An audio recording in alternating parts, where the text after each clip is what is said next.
د اختر مونځ نیت او د اختر مونځ مکمل طریقه زه تاسو ته په دغه ویډیو کې بیان کوم. ګران کتونکو، د اختر مونځ نیت اکثر چې دی مونږ ملګري پوښتنه کوي په هر کال باندې، ځکه چې د خلکو نه هېرېږي. زه غواړم چې زه ویډیو جوړه کړم او دغه ویډیو خلک وګوري او د دې نه استفاده او د دې نه فایده واخلي. ګران کتونکو، د هر عمل دپاره دارومدار چې دا نیت دی، یعنې د هر یو کار چې په نیت کې اراده راشي بس دا ستا دپاره نیت ګرځېږي.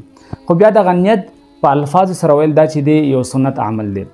نو د وړوکي اختر او د غټ اختر چې کوم نیتونه دي دا دواړه یو قسم دي، خو صرف پکې الفاظ دا بدل دي چې وړوکی اختر او لوی اختر صرف دغه الفاظ پکې بدلیږي. نیت داسې دی 2 رکعاته واجب مونځ کم د وړوکي اختر سره د واړه تکبیرونو په دې حاضر وخت په دې حاضر امام پسې رضا خاص خدای تعالی لرم محمد کعبه شریفې په لوري الله اکبر.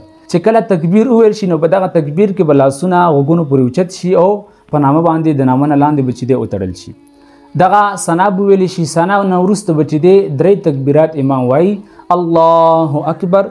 خو دغه تکبیرات چې وایي نو لاسونه په نامه باندې نه تړئ، دا لاسونه به چې دی ځوړند ساتئ او د دغه تکبیراتو په منځ کې به چې دی 3 سیکنډه وقفه رادرومي. یعنې چې کله امام تکبیر وایي چې الله اکبر لاسونه به ځوړند کړي، 3 سیکنډه وقفه به راشي، بیا وایي چې الله اکبر، بیا به لاسونه ځوړند کړي، بیا به 3 ځل وایي چې الله اکبر او بیا 3 ځل چې کله تکبیر وایي نو بیا لاسونه چې په نامه باندې وتړئ.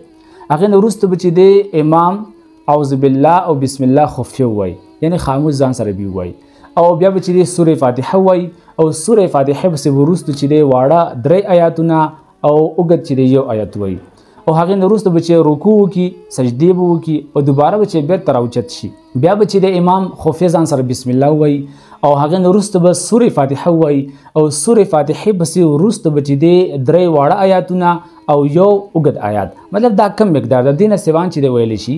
نو چې کله دغه قرات ختم شي هغې نه وروسته به امام بیا وایي چې الله اکبر، نو مقتدیان به سره لاسونه اوچت کړي او لاسونه به چې دی بیا ځوړند وساتي او بیا دویم تکبیر کې چې دی الله اکبر، بیا به تکبیر وایي لاسونه به غوږونو ته یوسي، بیا به چې دی ځوړند کړي او دریم تکبیر کې بیا چې لاسونه اوچت کړي او بیا به لاسونه چې دی ځوړند کړي او څلورم تکبیر چې څنګه وایي نو رکوع ته به لاړ شي او په رکوع کې به تسبیحات وایي. هغې نه وروسته به چې دی بیا سجدې وکړي او آخري قاعده او تشهد چې کله دا ختم شي هغې نه وروسته به امام سلام وګرځوي، هغې پسې به چې دی بیا خطبه ویلی شي. نو دا د وړوکي اختر هغه نیت او مکمل د مونځ طریقه ما وغوښتل چې زه تاسو سره دغه مسله شیر کړم او تاسو ته د دې نه فایده حاصله شي. واخر دعوانا ان الحمد لله رب العالمین.